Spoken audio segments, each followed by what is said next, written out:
Welcome to कहानियों की दुनिया। एक वक्त था जब एक वीरान गांव किस्मत के हाथों मजबूर, गुर्बत और नाउम्मीदी का शिकार था। फिर 5 अजनबी आए जिनके दिलों में एक ख्वाब था। ये कहानी है इन 5 मुसाफिरों की मेहनत और हिकमत की, जिन्होंने एक बेनाम गांव को शानदार शहर में बदल दिया। ये शहर जल्द ही दुनिया की सबसे ताकतवर और आदलाना सल्तनत का मरकज बन गया। एक ऐसा बादशाह तख्त नशीन हुआ जिसके अदल और खुशहाली के किस्से हर जबान पर थे। लेकिन क्या उरूज हमेशा रहता है? ये कहानी बताती है कि कैसे खुशहाली का गुरूर और नातिफाकी एक अजीम सल्तनत के जवाल का सबब बनी। कैसे एक शानदार माजी अंदरूनी खल्फशार और बीरूनी खतरात के सामने दम तोड़ गया। ये कहानी एक वीरान गांव से अजीम सल्तनत के अरूज और फिर उसके जवाल का सफर है, जो हमें मेहनत, अदल और इत्तिहाद की अहमियत सिखाती है। आइए इस सनसनीखेज और सबक आमोज सफर का आगाज करते हैं। सरमई शाम के साए गहरे हो रहे थे और दूर उफुक पर सूरज की आखिरी सुनहरी करनें मध्यम पड़ रही थीं। बियाबान और गर्द आलूद रास्तों पर चलता एक काफला आहिस्ता आहिस्ता एक ऐसे गांव की जानिब बढ़ रहा था जहां जिंदगी की रमक शायद कहीं गुम हो गई थी। यह काफला 5 अफराद पर मुश्तमिल था। हर एक का चेहरा अपनी कहानी सुना रहा था। उनके लिबास गर्द से उटे हुए थे, सफर की थिकन उनकी चाल में नुमायां थी, मगर उनकी आंखों में एक अजीब सी चमक थी, एक ऐसा अज़्म जो हजारों मैल के सफर की सौबतों को भी धंधला नहीं सका था। गांव के करीब पहुंचते ही एक वीरानी सी छा गई। मकानात टूटे फूटे थे, छतें गायब थीं और दीवारें वक्त के सितम की गवाही दे रही थीं। खेत सूखे पड़े थे और हुआ में मुट्टी की सूंधी बो के बजाय बेहसी और नामीदी की बो बसी हुई थी। कहीं कोई चहचहाहट नहीं, कोई खेलता हुआ बच्चा नहीं, बस खामोशी थी और बेबसी। ऐसा लग रहा था जैसे वक्त यहां थम गया हो। काफिले में शामिल 5 अफराद गांव के मरकजी चौक में रखे। गर्द का हुजूम हो रहा था। एक बगूला उनके गर्द रक्स करता हुआ आगे बढ़ गया। गांव के चंद मायूस और थके हारे लोग उन्हें देखने के लिए अपने टूटे फूटे दरवाजों से झांकने लगे। उनकी आंखों में शक और खौफ था। शायद उन्होंने पहले भी कई मुसाफिर देखे होंगे जो सिर्फ आर्जी ठिकाना ढूंढते थे और फिर इस वीरानी को छोड़कर चले जाते थे। उन 5 में से एक शख्स आगे बढ़ा। उसका चेहरा प्रस्कून और दानशमंदी से भरपूर था। ये इल्म वाला था जिसकी आंखों में हजारों किताबों का नूर झलक रहा था। इसने गर्द आलौद इमारतों की तरफ देखा और फिर गांव वालों पर एक गहरी नजर डाली, जैसे वो उनके दुखों को अपने अंदर जज्ब कर रहा हो। इसके साथ ही एक भारी भरकम जिस्म का शख्स था, जिसके हाथ मजबूत और चेहरे पर सख्ती नुमायां थी। ये बहादुर जंगजू था, जिसकी कमर से लटकी तलवार इसकी पहचान थी। वो अर्द गर्द के माहौल का जायजा ले रहा था, जैसे किसी भी खतरे से निपटने के लिए तैयार हो। तीसरा शख्स दबला पतला मगर चस्त व चालाक था। उसकी आंखों में तिजारत की चमक थी और उसके हाथ गठीले थे। ये बासलाहियत ताजिर था जो हर चीज में फायदे का पहलू देखता था। उसने टूटी फूटी दुकानों को देखा और उसके जहन में नए कारोबार के खाके बनने लगे। चौथा शख्स अपने कुंधे पर ज़िरी औजार लिए हुए था। उसका चेहरा धूप में तपा हुआ था, मगर आंखों में हरियाली का ख्वाब था। ये माहिर ज़िरायत था जो बंजर जमीनों को जरखीज बनाने का फन जानता था।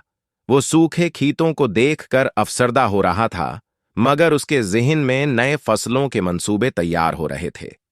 5वां शख्स, जिसके हाथ मुट्ठी और लोहे से लथोड़े हुए थे, अपने औजारों के थीले को थामे खड़ा था। ये हुनरमंद कारीगर था जिसकी अंगलियों में जादू था। वो टूटी हुई इमारतों को देखकर उन्हें इस सिर तामीर करने के ख्वाब देख रहा था। इल्म वाले ने धीरे से एक गांव वाले की तरफ देखा जो अपने दरवाजे से झांक रहा था। उसने एक परस्कून मुस्कुराहट के साथ अपना तारुफ पेश किया। हम मुसाफिर हैं और इस रास्ते से गुजरते हुए आपके गांव की यह हालत देखकर ठहरने पर मजबूर हो गए हैं। इसकी आवाज में ऐसी शफकत थी कि गांव वाले का शक कुछ कम हुआ। जंगजू ने उसकी बात में इजाफा किया, हम नुकसान पहुंचाने नहीं आए, बल्कि अगर मुमकिन हो तो हम उसकी कोशिश करेंगे। उनकी बातें सुनकर गांव के चंद मजीद लोग अपने घरों से बाहर निकले। उनकी आंखों में सवाल और थोड़ी सी उम्मीद की झलक थी। ये 5 अजनबी अपनी मुख्तलिफ सलाहियतों के साथ एक वीरान गांव की दहलीज पर खड़े थे, जहां उन्होंने अपनी मंजिल नहीं बल्कि एक नया ख्वाब देखा था। उन्हें नहीं मालूम था कि ये वीरान गांव एक दिन दुनिया की सबसे ताकतवर सल्तनत का मरकज बन जाएगा और उनमें से एक उसका बादशाह। ये सिर्फ आगाज था। अगली सुबह सूरज की पहली हमेशा की रोशनी में करनों के साथ ही गांव में एक नई हलचल महसूस हुई। वो 5 अजनबी सुबह सवीरे ही उठ गए थे और उनके चेहरों पर गुज़श्ता शाम की थकन की जगह इज़्म व हिम्मत नमाया थी। गांव वाले जो अभी तक अपनी रोजमर्रा की मायूसकिन जिंदगी में जकड़े हुए थे, हैरत से उन्हें काम करते देख रहे थे। सबसे पहले माहिर ज़राअत, जिसका नाम बहार था, सूखे और बंजर खेतों की तरफ बढ़ा। इसने अपने कंधे पर रखे बेलचे को जमीन में गाड़ा। इसने गांव के चंद बड़े बूढ़ों को अपने पास बुलाया और उन्हें बताया कि किस तरह से वो जमीन को दोबारा काबिल काश्त बना सकते हैं। इब्तदा में गांव वाले हचकचाए, उन्हें यकीन नहीं आ रहा था कि ये बंजर जमीन दोबारा हरी भरी हो सकती है। मगर बहार ने उनकी मायूसी को अपनी बातों और अपने अमल से दूर किया।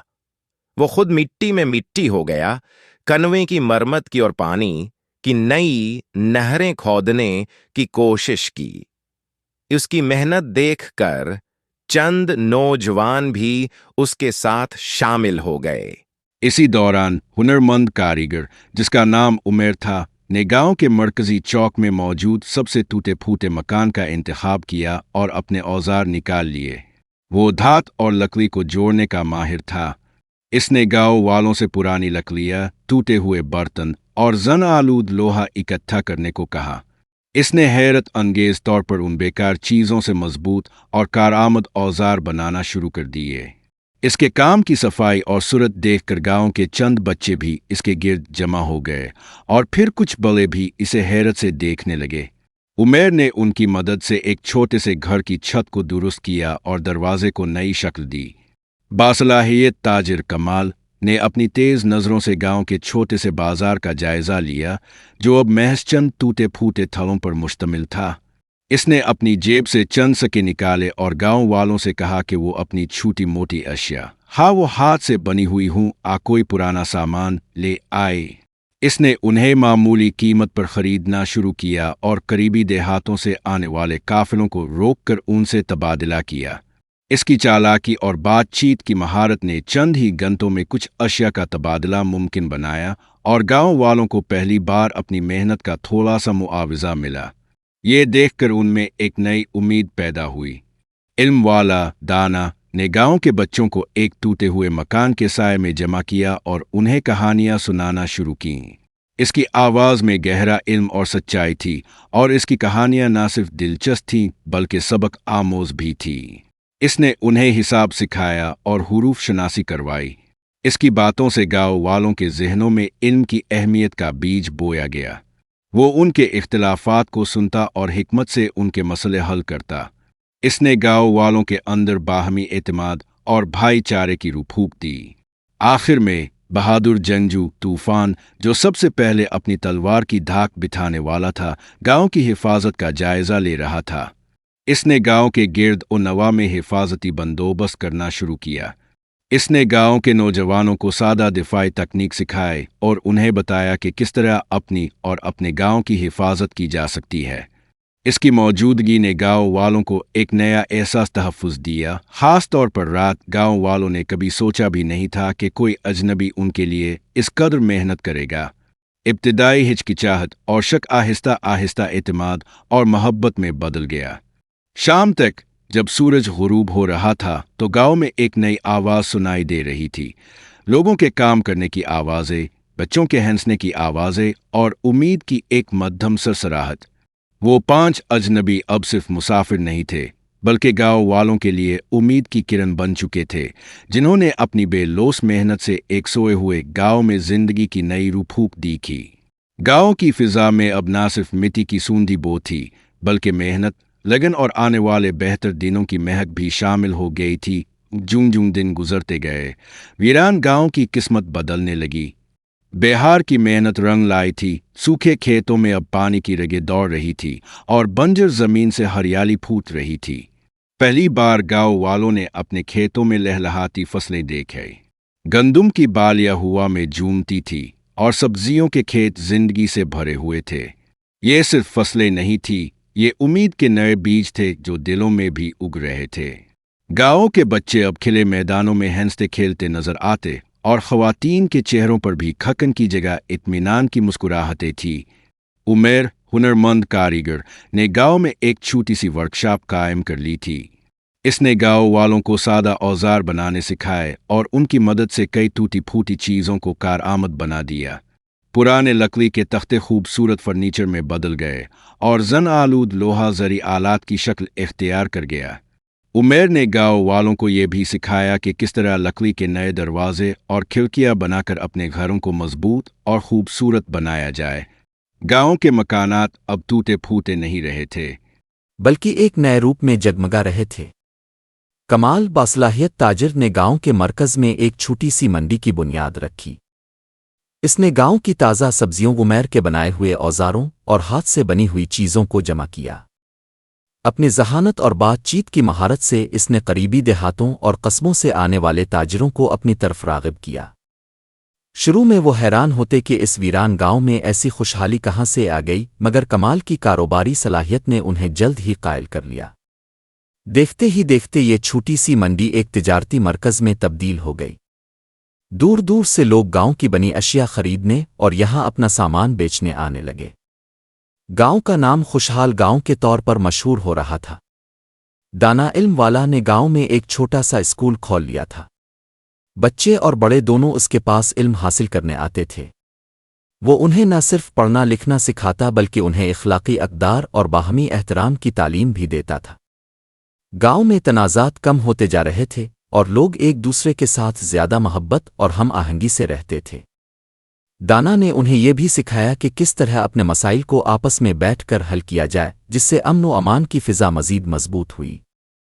तूफ़ान बहादुर जंगजू ने गांव की दिफाई सलाहियत को मज़ीद मजबूत कर दिया था। इसने नौजवानों को दिफाई तरबियत दी और उन्हें गांव के गिर्द चौकियां कायम करने का तरीक़ा सिखाया। इसकी मौजूदगी और तरबियत ने गांव वालों को ये एहसास दिलाया कि वो अब अकेले नहीं हैं।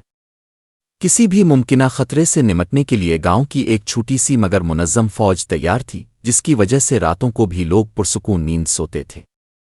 शाम के वक्त जब लोग काम से थक हार कर वापस आते तो चौक में जमा होते, जहां बच्चे खेलते, औरतें गीत गाती और मर्द अपनी कामयाबियों की कहानियां सुनाते थे। ये सिर्फ गांव नहीं था, ये एक छोटी सी जन्नत थी जो 5 अजनबियों की मेहनत और लगन से वजूद में आई थी। हर तरफ खुशी, इत्मीनान और एक रोशन मुस्तकबिल की उम्मीद फैली हुई थी। गांव वाले अब उन 5 को अजनबी नहीं बल्कि अपने मसीहा समझते थे, जिन्होंने उन्हें एक नई जिंदगी अता की थी। वक्त के पर लग गए थे और खुशहाली के पौधे तेजी से परवान चढ़ रहे थे।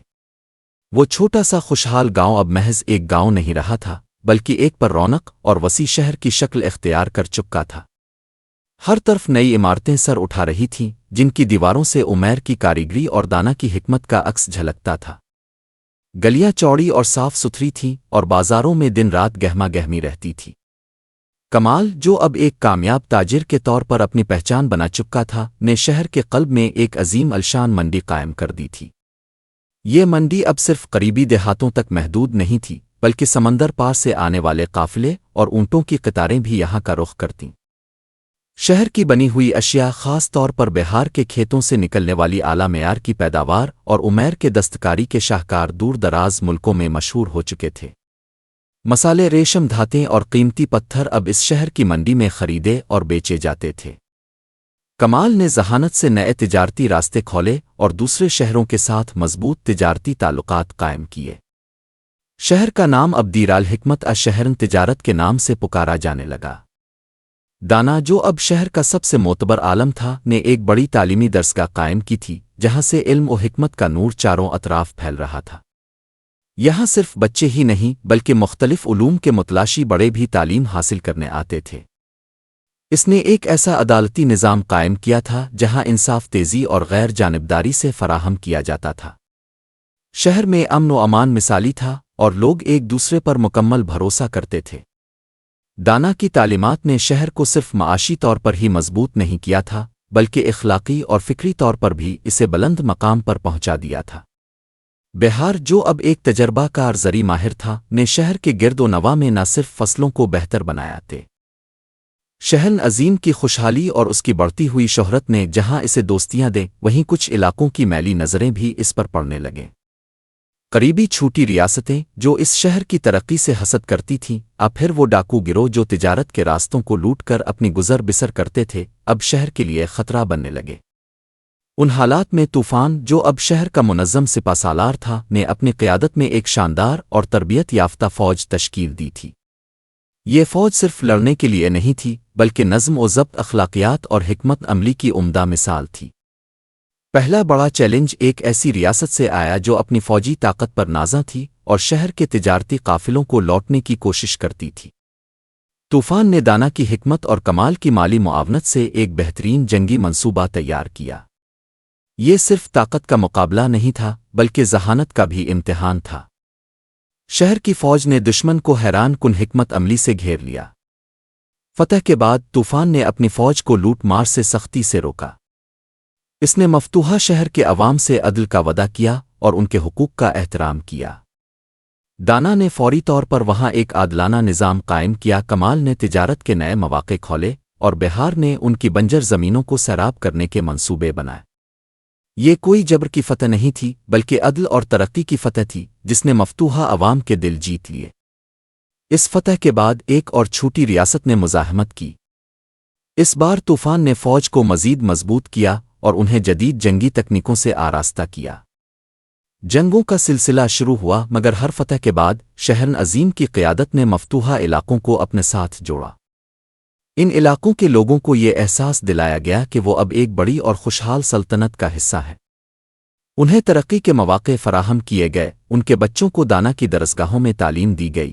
اور انہیں انصاف فراہم کیا گیا اس طرح تلوار اور عدل کی طاقت سے شہر عظیم کی حدود پھیلتی گئیں اور ایک وسیع المملکت کی بنیاد رکھی گئی ہر نئے علاقے کی فتح کے ساتھ پانچوں رہنماؤں کی ذمہ داریاں بھی بڑھ گئیں اب وہ صرف ایک شہر کے نہیں بلکہ ایک پوری مملکت کے رہنما تھے جس کے اندر مختلف ثقافتوں اور علاقوں کے لوگ شامل تھے انہوں نے ہر علاقے کی ضروریات کو سمجھا اور انہیں اپنی ترقی کے سفر میں شامل کیا طوفان نے جنگجوؤں کو بہار نے کاشتکاروں کو عمیر نے کاریگروں کو کمال نے تاجروں کو اور دانا نے اہل علم کو تربیت دی اور ان کی رہنمائی کی اس طرح وہ گاؤں جو کبھی ویران تھا اب ایک ایسی عظیم الشان سلطنت کا مرکز بن چکا تھا جس کی سرحدیں دور دراز تک پھیلی ہوئی تھیں یہ سلطنت صرف فوجی طاقت پر نہیں بلکہ عدل خوشحالی اور عوام کی بھلائی پر قائم تھی اس توسیع نے انہیں ایک ایسی طاقت بنا دیا تھا جس کا احترام دور و نزدیک سب کرتے تھے اب وقت آ چکا تھا کہ اس عظیم مملکت کی قیادت کی باغ ڈور کسی ایک کے ہاتھ میں دی جائے تاکہ وہ ایک مستحکم اور منظم حکومت قائم کر سکے المملکت کی سرحدیں اب دور دور تک پھیل چکی تھیں اور اس کی عظمت کا ہر طرف چرچا تھا لیکن ایک سوال اب بھی باقی تھا اس عظیم سلطنت کی باغ ڈور کس کے ہاتھ میں دی جائے گی پانچوں رہنماؤں نے مل کر شہر عظیم کے تمام سرکردہ افراد علماء تاجروں اور عام عوام کے نمائندوں کو ایک عظیم الشان مشاورت کے لیے بلایا اس کی تعلیمات نے نہ صرف شہر کو علم و فضل کا گہوارہ بنایا تھا بلکہ اس نے مختلف قبائل اور علاقوں کے لوگوں کو ایک لڑی میں پرو دیا تھا اس کے فیصلوں میں کبھی ذاتی مفاد کی جھلک نہیں ملی تھی ہمیشہ انصاف اور عوام کی بھلائی مقدم رہی تھی ایک گونج سی اٹھی دانا کو بادشاہ بنا دو دانا کو بادشاہ بنا دو یہ آوازیں گاؤں والوں کی تھیں تاجروں کی فوجیوں کی اور ان علاقوں کے لوگوں کی بھی جو حال ہی میں سلطنت کا حصہ بنے تھے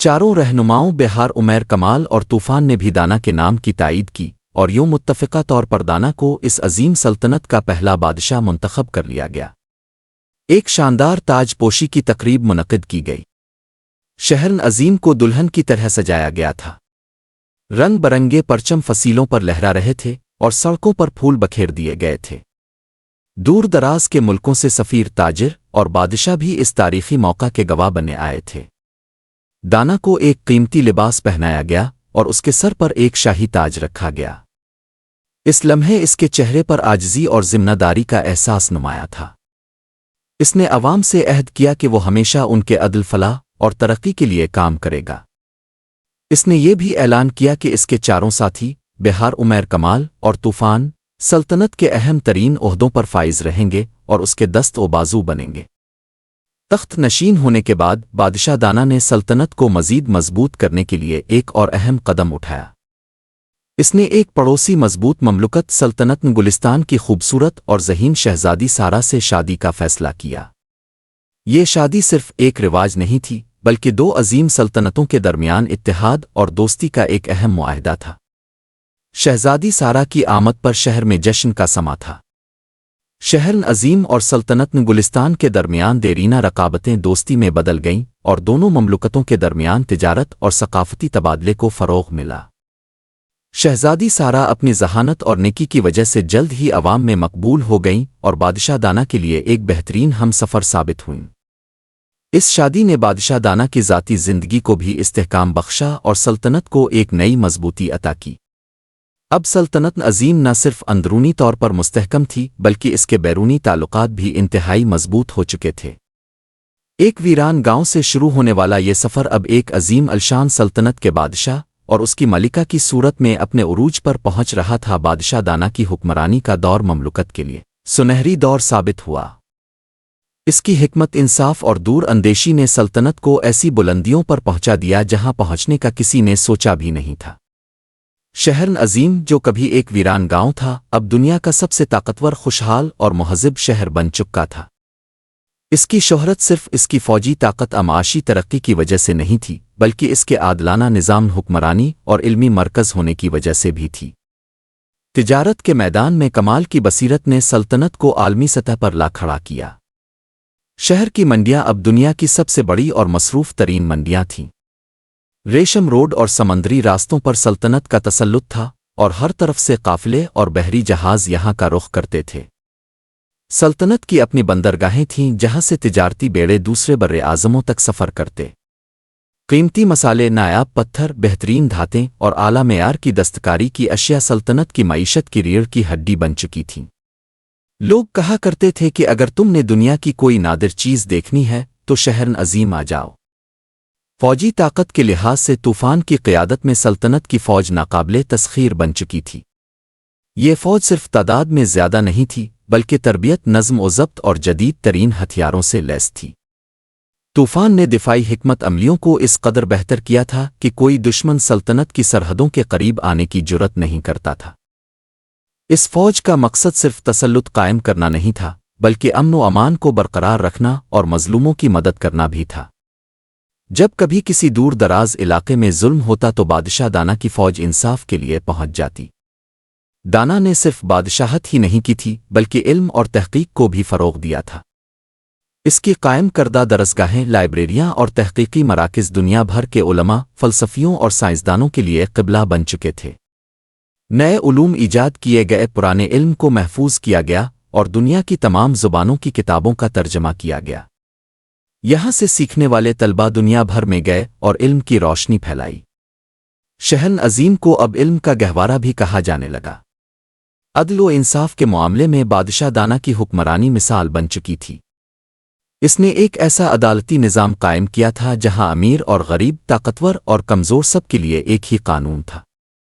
اس کے درباری اور قاضی انصاف فراہم کرنے میں کبھی کوئی تعصب نہیں برتتے تھے۔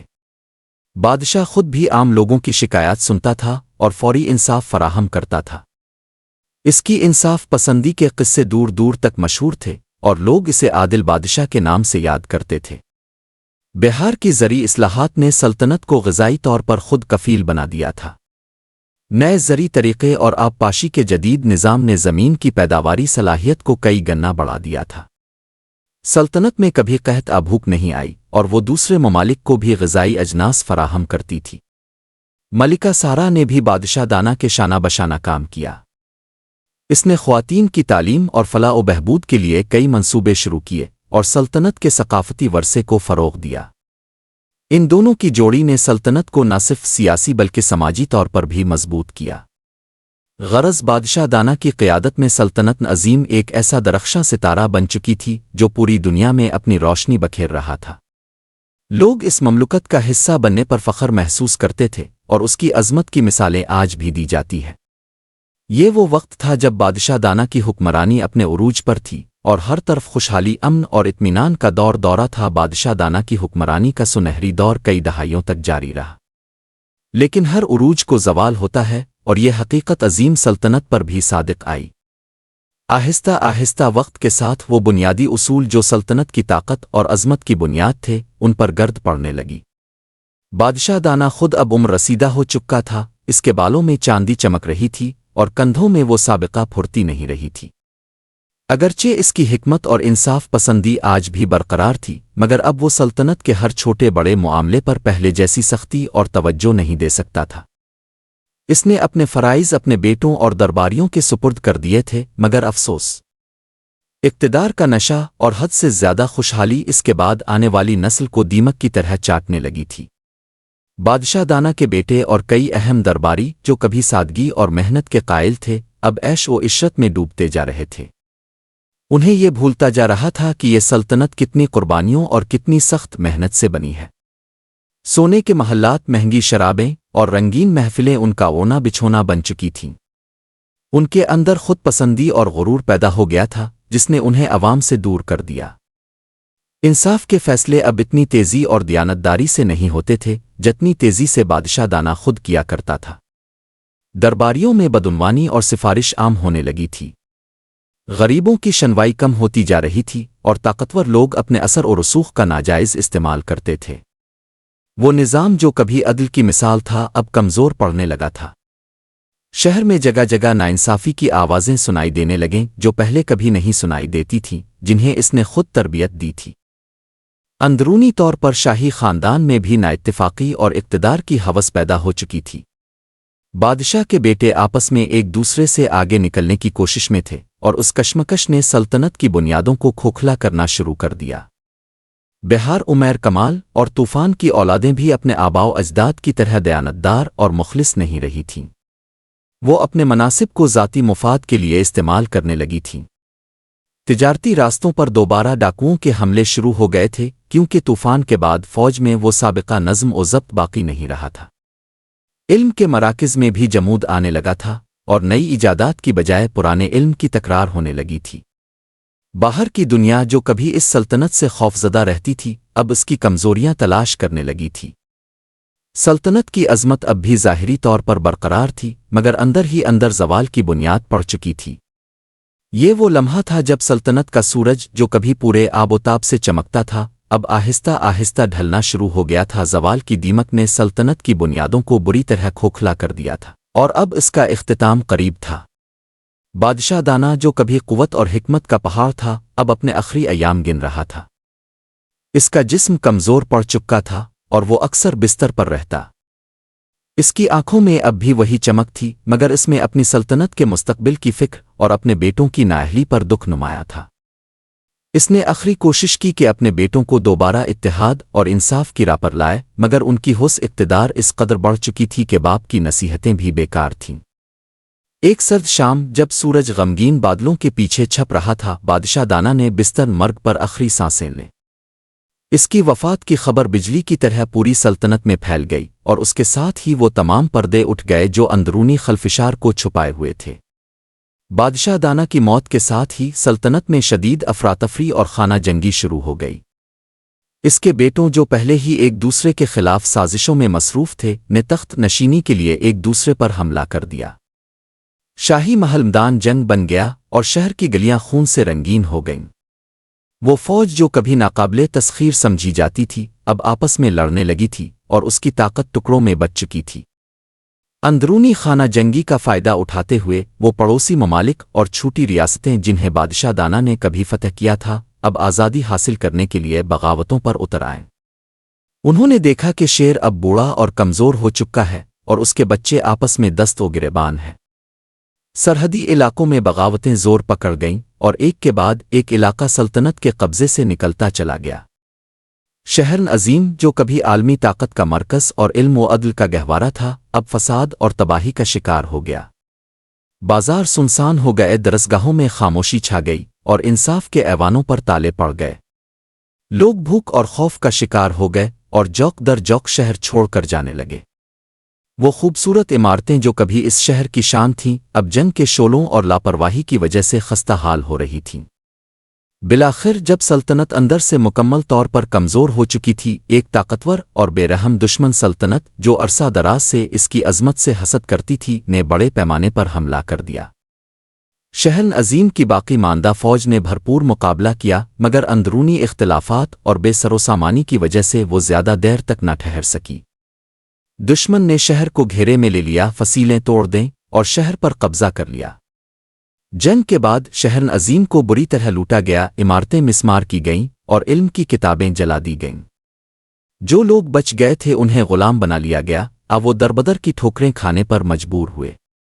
वो 5 अफराद जो कभी एक वीरान गांव में उम्मीद बनकर आए थे और जिन्होंने अपनी मेहनत से इसे एक अजीम सल्तनत में बदला था, अब उनकी बनाई हुई सल्तनत का खात्मा हो चुका था। शहर अजीम एक बार फिर खंडरात में तब्दील हो गया और बादशाही का दौर हमेशा के लिए ख़त्म हो गया।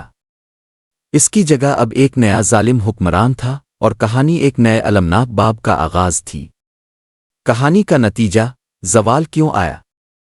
इस अजीम सल्तनत का ज़वाल महज एक इत्तेफाक नहीं था, बल्कि ये कई गहरी और बुनियादी वजूहात का नतीजा था जिन्हें नज़रअंदाज कर दिया गया। गुरूर और खुद पसंदी। जब सल्तनत उरूज पर पहुंची तो उसके हुक्मरान, ख़ास तौर पर बादशाह दाना के बाद आने वाली नस्ल, कामयाबी के नशे में गुम हो गई। उन्होंने अपने असलाफ की मेहनत और कुर्बानियों को फरामोश कर दिया और ये समझने लगे कि उनकी अज़मत हमेशा बरकरार रहेगी। ये खुद पसंदी उन्हें ज़मीनी हक़ाइक़ से दूर ले गई और उन्हें अवाम के मसाइल से बेखबर कर दिया।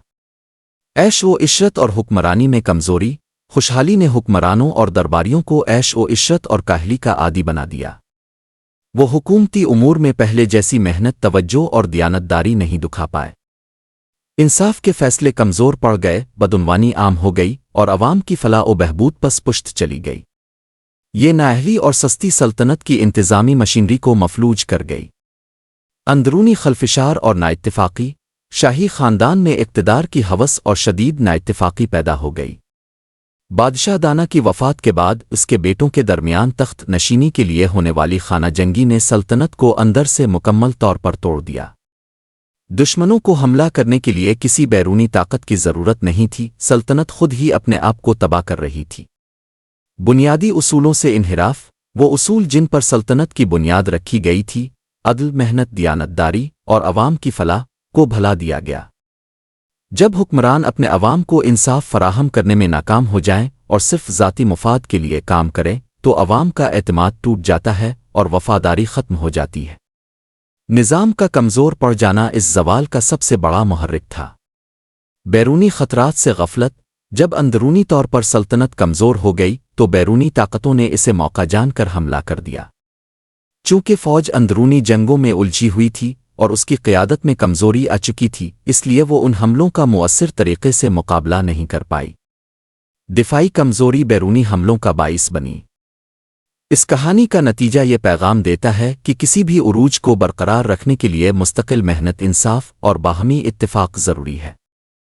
जब ये बुनियादी उसूल फरामोश कर दिए जाएं तो ज़वाल नागुज़ीर हो जाता है, ख़्वा वो उरूज कितना ही शानदार क्यों ना हो।